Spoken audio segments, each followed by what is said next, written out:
This is Where We Live on Connecticut Public Radio. I'm Lucy Nalpathanchel, broadcasting remotely. History matters. We know that now more than ever as our nation grapples with its past and the repercussions on our present and future lives as Americans. Today, Where We Live, we dig into the individual people and moments that make our state what it is today. It's the focus of a new book by state historian Walt Woodward called Creating Connecticut: Critical Moments That Shaped a Great State. Woodward joins us for the hour. What do you want to know about Connecticut's history? You can join us too, 888-720-9677. That's 888-720-WMPR. You can also find us on Facebook and Twitter at Where We Live. Now, Walt Woodward is also an associate professor of history at the University of Connecticut. He's a narrator and producer of Today in Connecticut History, which you hear on WMPR, as well as Creating the Nutmeg, the podcast of Connecticut history with Connecticut Explored magazine. Walt Woodward's joining us today via Zoom. Walt, so good to talk with you today.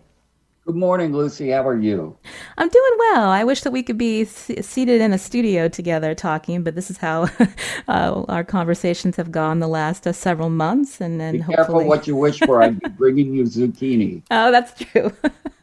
Well, Walt, we really appreciate you coming to talk about your new book. And before we talk about Creating Connecticut, I wanted to ask you, as our state historian, the fact that we've, as a country, have gone through so much in the last several months. I'm wondering if you could give us some of your response to what you've been witnessing and hearing these last few months.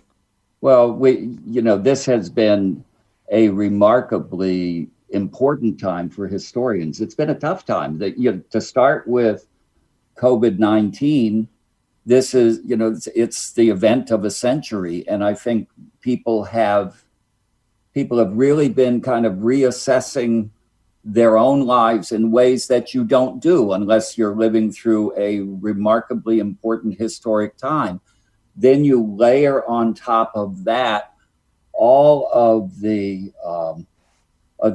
this kind of crucial moment in America's long history of difficult relations with race and how that has come to a head in this moment. In some ways, it's really interesting, Lucy. It mirrors the Red Summer of 1919, which was right after the flu epidemic of 1918. It was a time when people are just, they're ready for change, I think. And so much of the change right now is focused on monuments and history. And that's something that a colleague of mine, Alan Marcus, in the NEAG School of Education at UConn, and I have worked with in the past. And we're having some really interesting discussions about now, what is the role of monuments, both in the present and in the past? Was it surprising to you that the Christopher Columbus statue in New Haven, of all places, at Wooster Square was removed? It wasn't surprising because this was something that came up more than 20 years ago. In 1992, during the Columbian Exposition, there was a great discussion then about Columbus. And it's really interesting. I think in the debate over the Columbian quincentennial, there was a kind of consensus agreement that if people want to keep monuments that are contested, visible, and open to people, then they really need to make sure that whoever sees those monuments can see the multiple perspectives from which they're interpreted. And unfortunately, in the Columbus Monument in New Haven and in many places around the country, people haven't done that. And so when it came up again, I think I think it made sense to a lot of people. This just doesn't work. I said my colleague and I are talking about this. We're wondering if there isn't really an expiration date on monuments. Monuments, when they're built, reflect two time periods. They reflect the event, the historical event they represent, or the person they represent. Then they also reflect the values of the people who put the monuments up. In the case of the Columbus monuments are really interesting because they were put up in the 1890s, the turn of the 20th century, at a time when many Italian Americans were immigrating into the United States, and they weren't being received well. There was a lot of resistance to their coming. They spoke a foreign language. They had different customs. There was a lot of ethnic racism directed against them. And these statues of Columbus were put up as a claim to citizenship and as a claim to equality. Well, you come forward 100 years, and that doesn't seem as important as as Columbus's own record as a person who enslaved other human beings, as someone who's got a past you might not want to valorize. You're hearing Walt Woodward. He's Connecticut State Historian. Today, he joins us for the hour to talk about his new book, Creating Connecticut. You can join us too, 888-720-9677, or find us on Facebook and Twitter at Where We Live. Many people see us right now, the country, in the middle of another significant civil rights movement. I want you to remind us about Connecticut's slow walk to emancipation. You wrote, when it came to ending slavery, Connecticut wasn't exactly in a rush. You talk about that in your book. No, that's that. And that, in fact, is understatement. After the American Revolution, many states in the North recognized that in the Declaration of Independence, there was an explicit claim to the equality of all human beings. And they were asking the question, how can you justify enslaving people when you profess to believe in this document? So many individuals in Connecticut after the American Revolution actually worked to free slaves that they owned as a kind of moral imperative for themselves.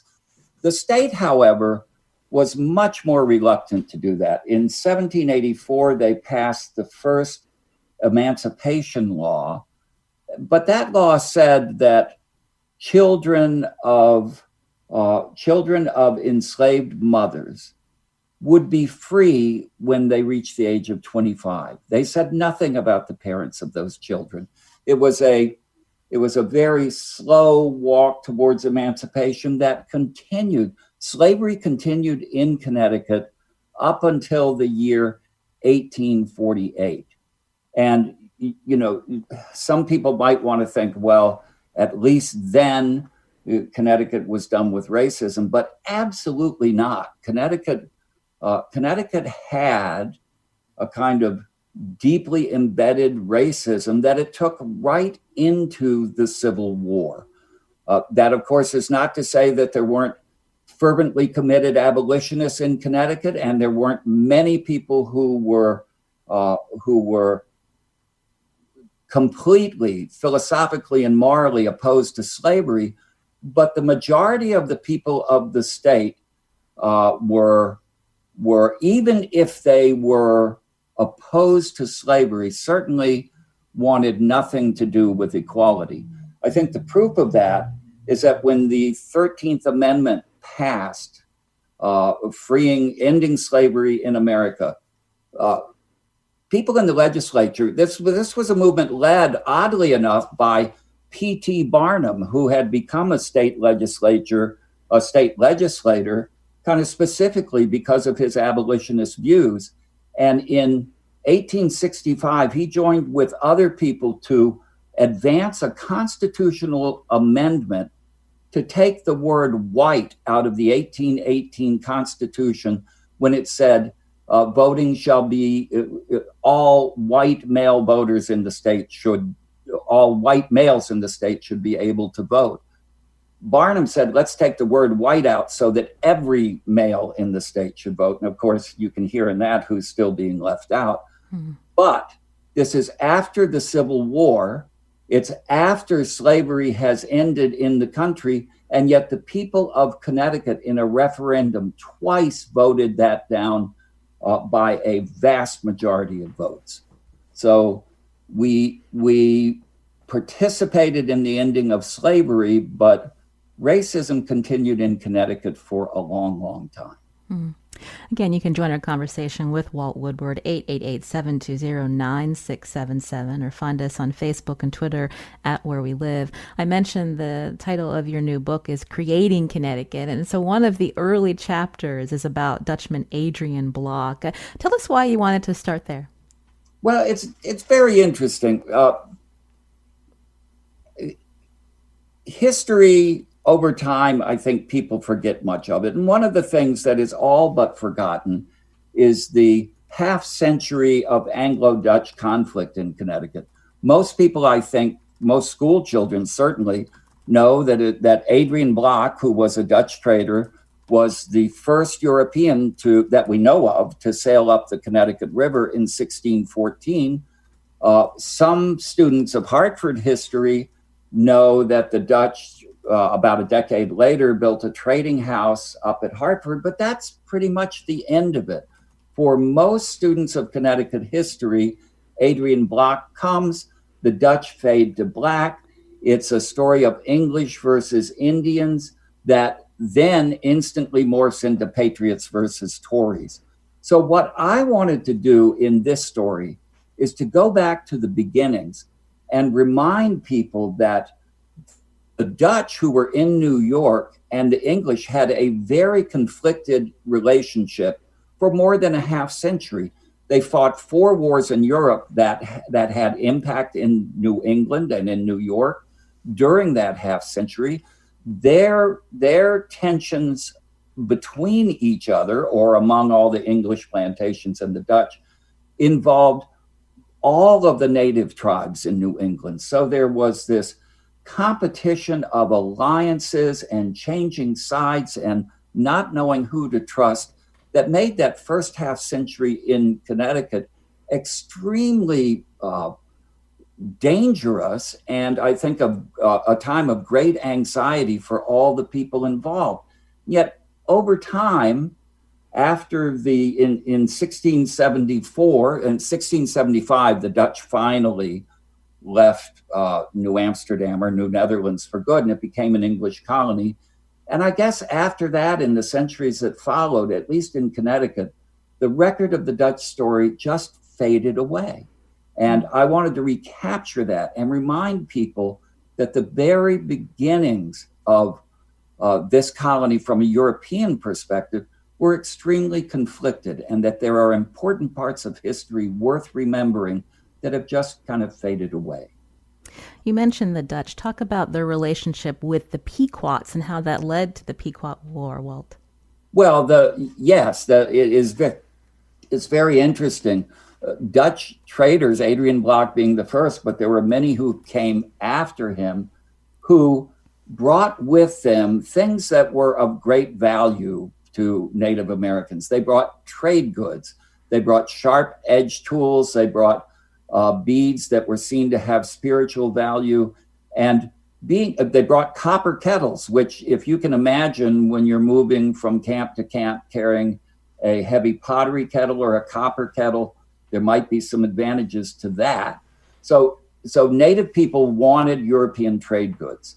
And the Pequot Indians, who were in the area around present-day New London, set up a very good trading relationship with the Dutch early in the 17th century.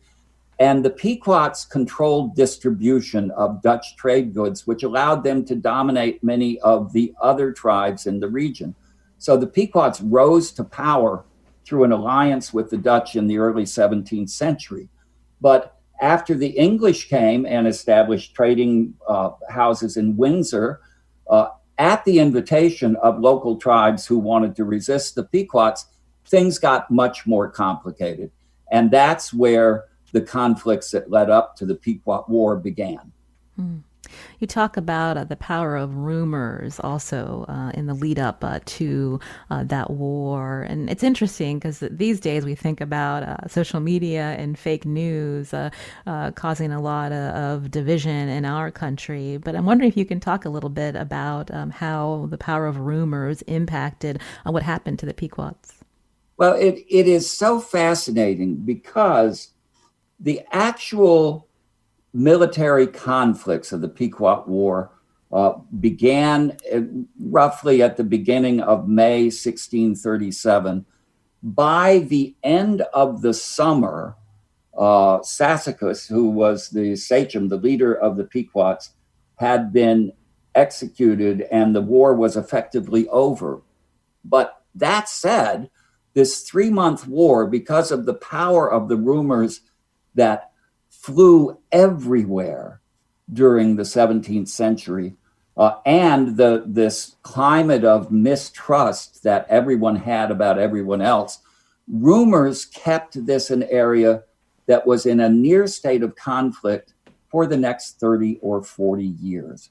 The situation was quite difficult. No one knew who they could trust. Everyone felt they needed an alliance with someone from another culture, but those alliances were shifting, and that fed a rumor mill that constantly had people saying, oh, well, you think you can trust them? Well, let me tell you this. And if you can imagine 40 years of a rumor mill that seemed to say war was imminent all the time, it kept both English and native people in a constant state of military preparedness or alert right up until 1675 and King Philip's War, which was the great Anglo-Indian War of the 17th century. And that happened in 1675. This is Where We Live on Connecticut Public Radio. I'm Lucy Nalpathanchel. My guest today is Connecticut State Historian Walt Woodward, and we're talking about his new book, Creating Connecticut, Critical Moments That Shaped a Great State. What questions do you have about our state history? You can join us too, 888-720-9677. That's 888-720-WMPR. Or find us on Facebook and Twitter at Where We Live.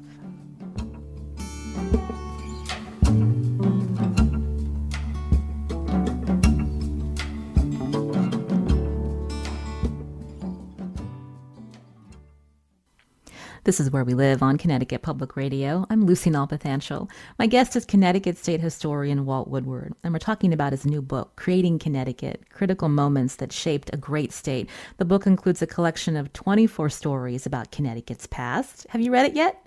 I know Walt has been doing several virtual book talks at libraries around our state. You can join our conversation, 888-720-9677, or find us on Facebook and Twitter at Where We Live. One thing I liked about your book, Walt, besides a lot of the great information, you were also playful at times, and you hit some of the questions that residents still have today, like, why are we the Nutmeg State?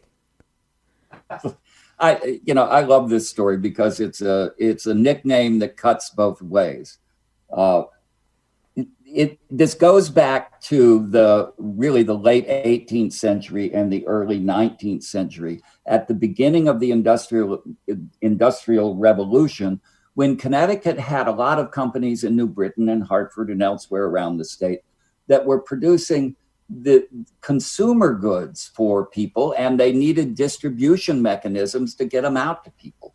So what would happen is that in the fall and winter, after farm boys in Connecticut had gotten the crops in, they would often go to these distributors, pick up lots of goods, and head southwest, north, wherever, and spend their winters until the next spring as Yankee peddlers, peddling these new products made by Yankee manufacturers. Now, one of the goods that they most liked to sell were nutmegs. Nutmeg is a rare spice that is only grown in two places. It's grown in Malaysia, and it is also grown in one of the islands of the West Indies. So they were rare, but Connecticut had a significant West Indies trade. So Yankee shippers would bring nutmegs in. These Yankee peddlers would take them and distribute them to an eager consumer at a good price.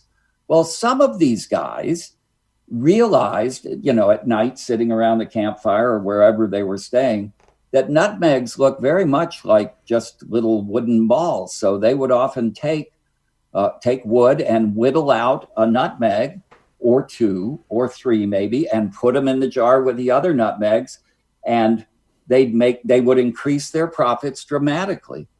The story was that these Connecticut farm boys who would go out as peddlers were so friendly and so engaging that even when you found out later that they had given you wooden nutmegs, you would laugh it off and say, well, there it is. Now, that's very much a pro-Connecticut interpretation, but it's from that reputation for being crafty salespeople, or unethical if you want to think about it, that the word nutmegger came from, and that we became the Nutmeg State, the land of Yankee dealing. We also got a tweet. Someone wanted to know, of course, again, why we were nutmeggers, so you explained that well. But they also wrote other demonyms that have fallen to the wayside, Walt. Oh, the land of steady habits. Well, that one will never fall to the wayside because No. The land of steady habits is so useful. You can use it to decry tradition or support tradition, and it's going to be with us for a long, long time. That one goes back to the fact that Connecticut got a royal charter in the year 1662 that gave it virtual independence more than a century before the American Revolution. So after the American Revolution, when the new states of the sort of United States were trying to figure out how to set up their governments and set up a national government, Connecticut held itself out as the model for creating a democratic republic that worked. They said, we've done this for 120 years, and if you want to see how good government should be structured, look to us. And in that sense, Connecticut advanced itself as the land of steady habits. Also in the American Revolution, we became the provision state because we had a reputation for coming through for the Continental troops in their hours of greatest need. As the Second Industrial Revolution advanced and we moved into World War I and II with all the arms manufacture and defense production in the state, we became the arsenal of democracy. So we are a state that has never been short on nicknames, and I'm sure there are more to come. You can join our conversation with Walt Woodward, Connecticut State Historian, 888-720-9677, or find us on Facebook and Twitter at Where We Live. Tom's calling from Manchester. Tom, you're on the show. Yes, morning.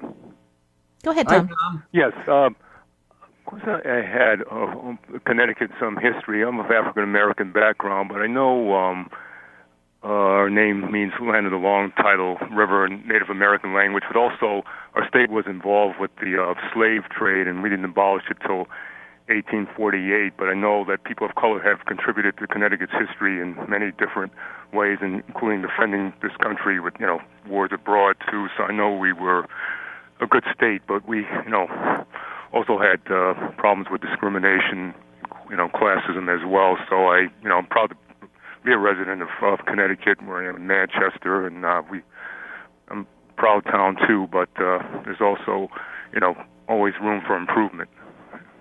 I actually couldn't have said it better myself. There is always room for improvement.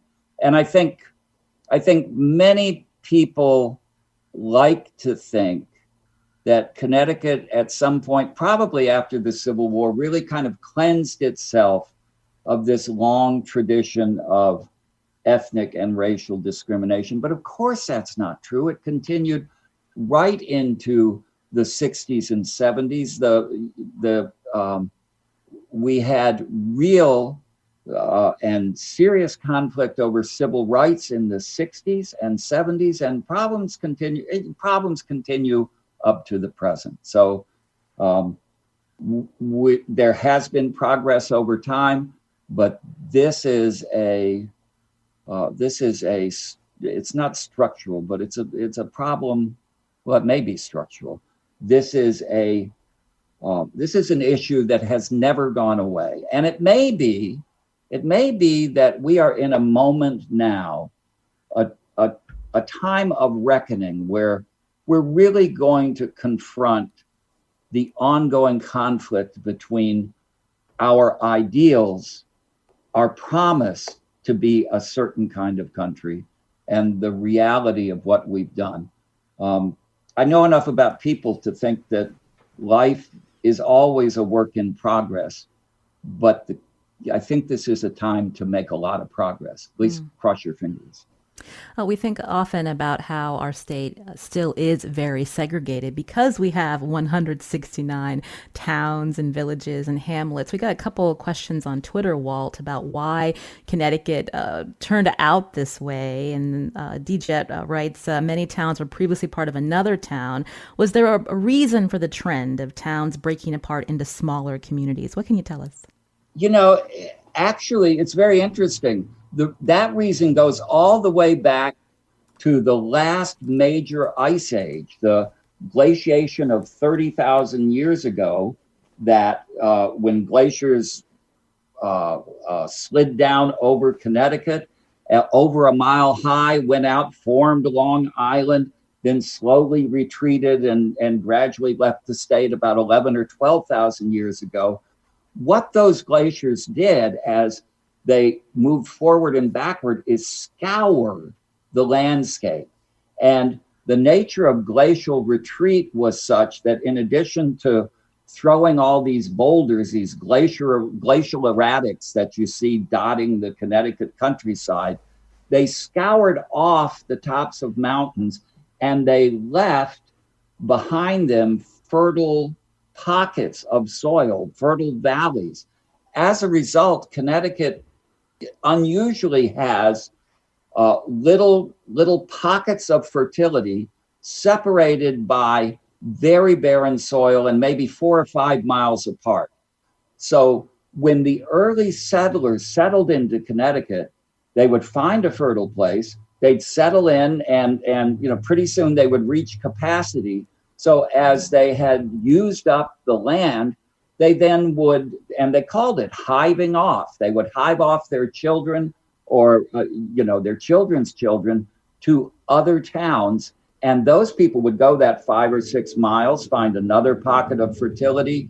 What we ended up with over time was 169 fiercely independent towns, proud of their rights and committed to their traditions.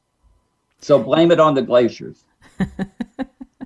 You can join our conversation, 888-720-9677. Mike's calling from Milford. Mike, what's your question for Walt Woodward?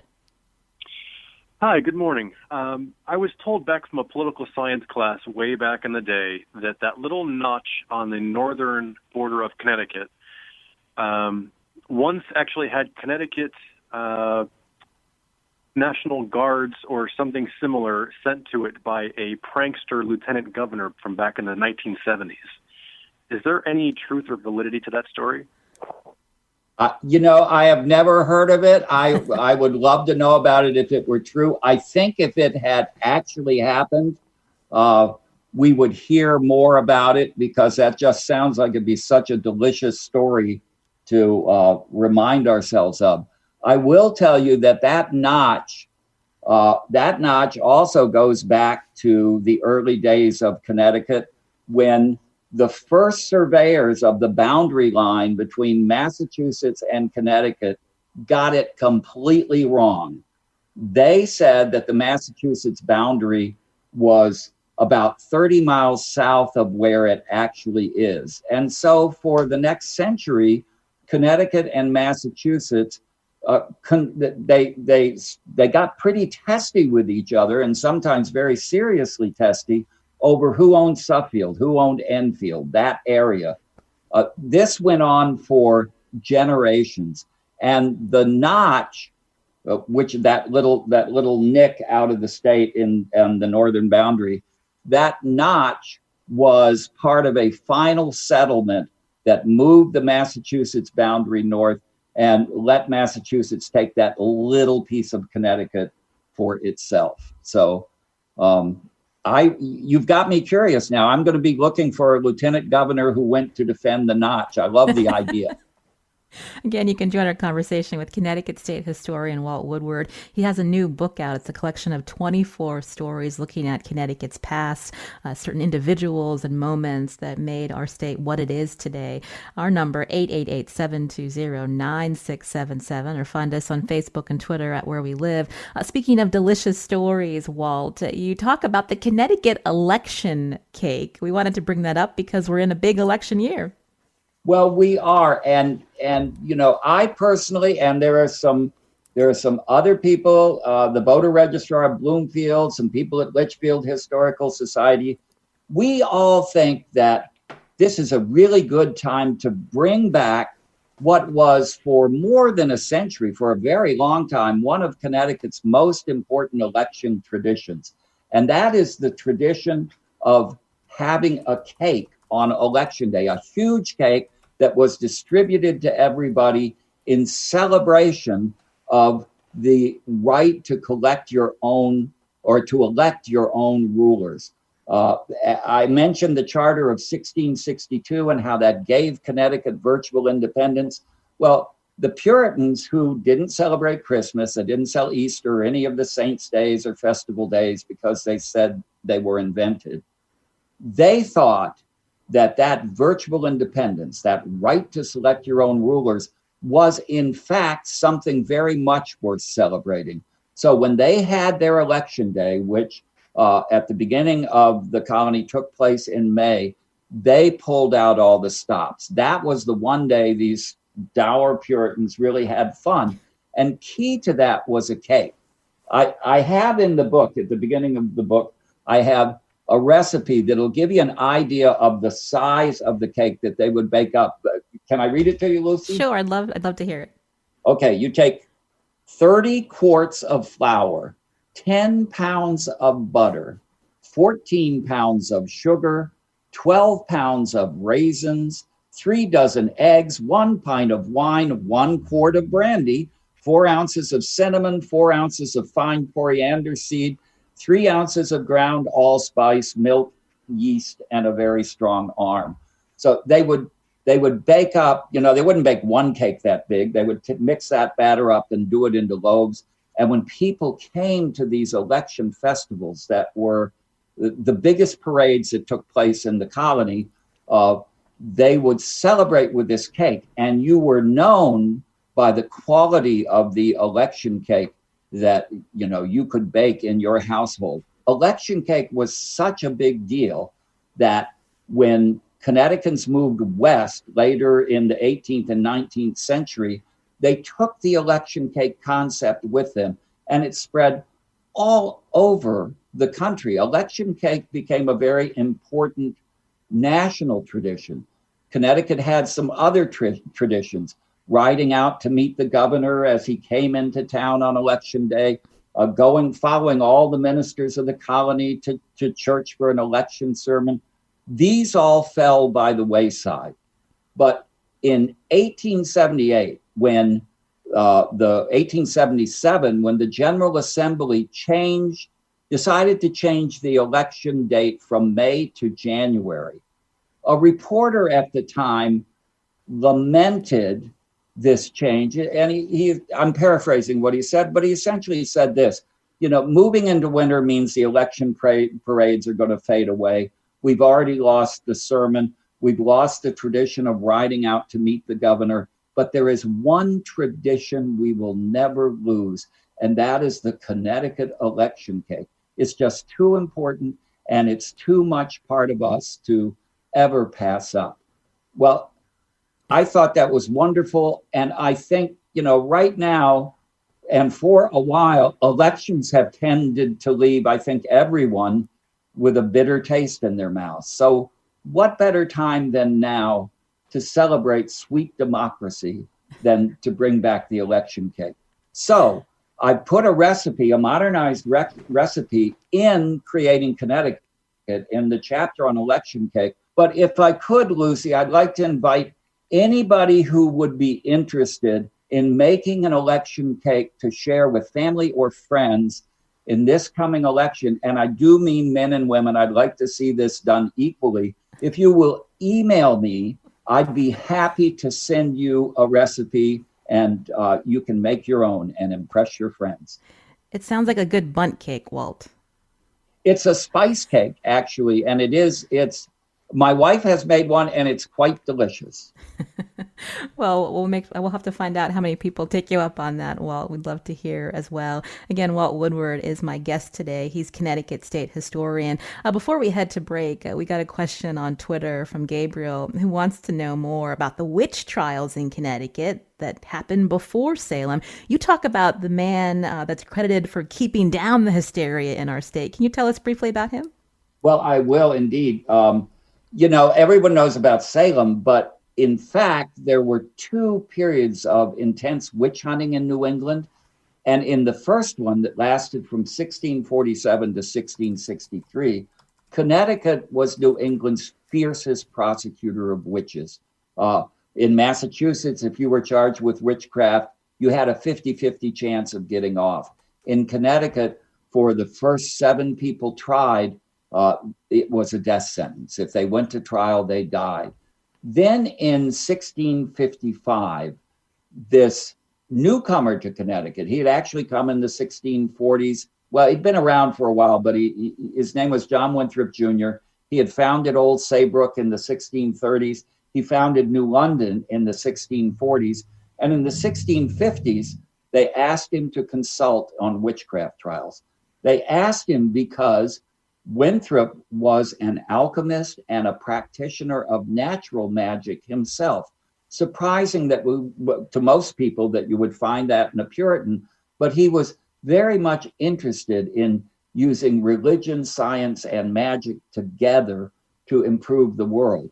Well, when they asked him to come and consult, he almost immediately, in fact, he did immediately, he started finding that it may have looked like witchcraft, but actually that wasn't witchcraft, and you can't convict this person for that. So from 1655 to 61, he was consulted on witchcraft cases, and all the witches were freed. He became governor in 1657, and the cases essentially went on hiatus. In 1661, he was sent to England to get that royal charter that did so much for Connecticut. It was kind of an emergency trip. As soon as he left, witch hunting started again. And there was a witch hunt in Hartford that was, it was kind of like a mini Salem, but not that small. There were 8 trials in 8 months. 4 people were executed. Another 5 people were so certain that they were going to die that they fled the colony in terror, leaving all their children and all their possessions.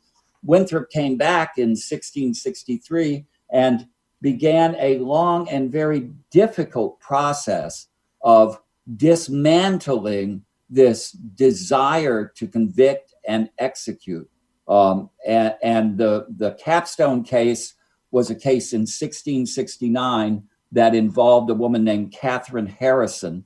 Working with a minister named Gershom Bulkley, Winthrop and Bulkley changed the standards of evidence in witchcraft trials in such a way that Connecticut could never execute another person for witchcraft again. It never did. And that was in 1669, a whole generation before Salem. Walt Woodward is Connecticut State Historian. This is Where We Live. I'm Lucy Nalpathanchel. Coming up after the break, we'll continue our conversation. You can join us too. Find us on Facebook and Twitter at Where We Live.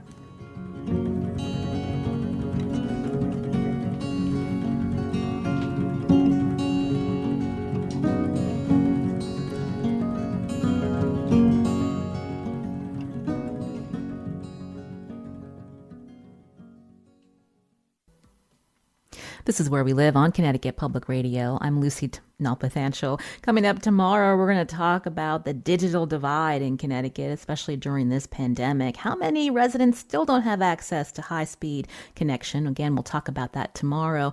Today, my guest is Walt Woodward. He's our state historian and also an associate professor of history at UConn. We've been talking about his new book, Creating Connecticut, Critical Moments That Shaped a Great State. In one of his chapters, Walt writes, Connecticut history is family history, and few families tell that story better than the generation generations behind one of the state's most beloved family farms.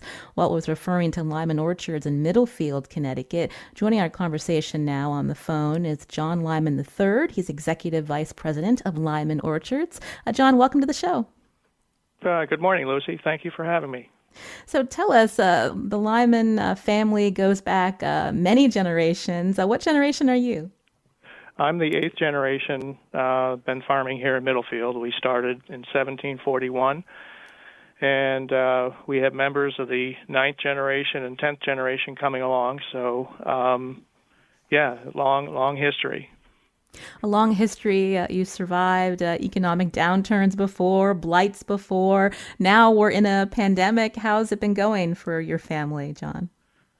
Well, we've been fortunate throughout. We've been able to remain open. We've been deemed an essential business, and so we've been obviously had to make adjustments, implement a number of protocols in place to protect both our customers, our employees. But overall, we've been doing okay. We count ourselves very fortunate. Interesting, too, initially golf courses were closed, but they looked at it again, and the Economic Development Commission decided with certain protocols in place, golf courses could open. So I think we were down for 2 days, and then we opened up again. And so all our businesses essentially have been open throughout this, and it's been going okay. Mm. What is it about your family, do you think, that you've been able, again, to keep farming for so many generations, John? Well, I think that the family's had a very strong faith. I think that's critical because, obviously, when you're dealing with farming, there are so many things out of your control, and when things don't go your way, you have to have a perspective of recognizing it's things that you don't control, and you just have to make it adjust and make it work. And so I think that, and I think the family has been committed to staying in Middlefield and remaining on the land and farming it, and that's essentially our vision. We talk about preserving and enhancing the land for current and future generations, and we recognize the land is our greatest resource, and so we're very committed, and but we have to be creative. We have to figure out ways to adapt to the changing economy and make it more relevant to each new generation. Walt Woodward, I was really interested in this chapter about the Lymans. I didn't realize how the family kept going by investing in things like the textiles, also working on crop specialization. I believe a family member was president of a railroad that was linking some Connecticut towns at one point. This is a family that had to be very innovative. Well, hello, John. It's good to talk to you, or good to hear you. It's good to talk with you. One of the things that I think is most fascinating about the Lyman family is that they've had a commitment to do two things: take risks when risks were necessary, and accept the outcome no matter what happened, and to be adaptable to a changing culture, changing climate. One of the best examples of that, I think, is in the 1820s and 30s, when there was a consumer revolution going on, and there were new standards of cleanliness kind of sweeping the country. One of John's relatives was it David Lyman who decided he was going to start the Metropolitan Washing Machine Company in Middlefield. Yes. And he started this company, and it was a fabulous success. It did so well, it helped the orchards get through a difficult time period. And then he decided, well, if I could get these washing machines to Boston and New York, we could have washers all over the world. And that's when he got involved in the railroad. So the family has displayed remarkable commitment to the land, combined with kind of a brilliant adaptability. You talk about taking risks in your book, Walt. You write that there were Lymans, William Lyman and his son David, who were abolitionists, who publicly called for abolition back in 1851 when the state was still deeply racist. Why did they take that stance? Well, they actually were abolitionists before that in the 1830s and 40s, but in 1851, Congress had passed, as part of the Compromise of 1850, the fugitive slave law that made it a crime not to help people catch and return escaped slaves. And the Lyman said, this is immoral, it's unconscionable. He said, I can't, John, do you remember the phrase exactly? It's a person can no more, a good person can no more be a slave catcher than light can be darkness. Yes, you got that right. Yeah. And it was there at that time. This was a dramatic statement, and they were. Remember, this is a time when Connecticut is still deeply racist. But the majority of people are anti-slavery and deeply racist, and to go public with these statements at this time carried a lot of risk with it. But I think that was the combination of moral commitment and that faith that John talked about. Well, you can read more about the Lymans in Walt Woodward's new book, Creating Connecticut. I want to thank John Lyman III for calling in today to talk a little bit about your family. And I know many residents look forward to going out to your farm for the Pick Your Own season. That's one of the highlights of the year. Thank you, John, for your time. Thank you, Lucy. Before we go, Walt, in your book, you also wrote the old houses, walls, and trees of Connecticut are at the epicenter of who we tell ourselves we are, flinty, independent, freedom-minded folk. Again, people should pick up this book to read more about how you came to live in one of your family homes at Woodward Hill. What is that like to be? Oh, this is the best story. I am talking to you from this house that was built by my sixth great-grandfather, and his son, Israel and Eleazar Woodward, in the 1760s. And this was a place that when I was a little boy, I said, all the family stories would revolve around this place. We had lost the house in the late 19th century. But as a little boy, I said, one day I'm going to own this house. And I tried to buy it once in the 1980s, and that didn't happen. I actually live far away from here. But 5 years ago, the situation was just right, and I was giving a talk in Groton on a Sunday, and I decided I would just drive through Columbia because I wanted to take a look at the old house. And I drove past it, saw the for sale sign, hit the brakes, scooted into the parking lot of the church camp across the street, and called a realtor right then and there. And now my wife Marie and I get to live and be stewards of this house that has so much of my family's history in it, and it is, it's just a wonderful thing. There's so many great old homes around our state, including the Lyman homestead, which I didn't get a chance to bring up when John Lyman III was with us. I actually live in an 1850 farmhouse, and we found pictures, Walt, when we moved in from the original owners. They loved this house, and it's great to look back on those pictures and think about what their lives were like farming this land. Walt Woodward, again, Connecticut State Historian. We'd love to have you back soon. Thanks so much. Thank you, Lucy. Appreciate it. Again, you can pick up his book, Creating Connecticut, and we hope that you will. It's a great read. Today's show, produced by Tess Terrible. I'm Lucy Nalpathanchel. As always, thanks for listening.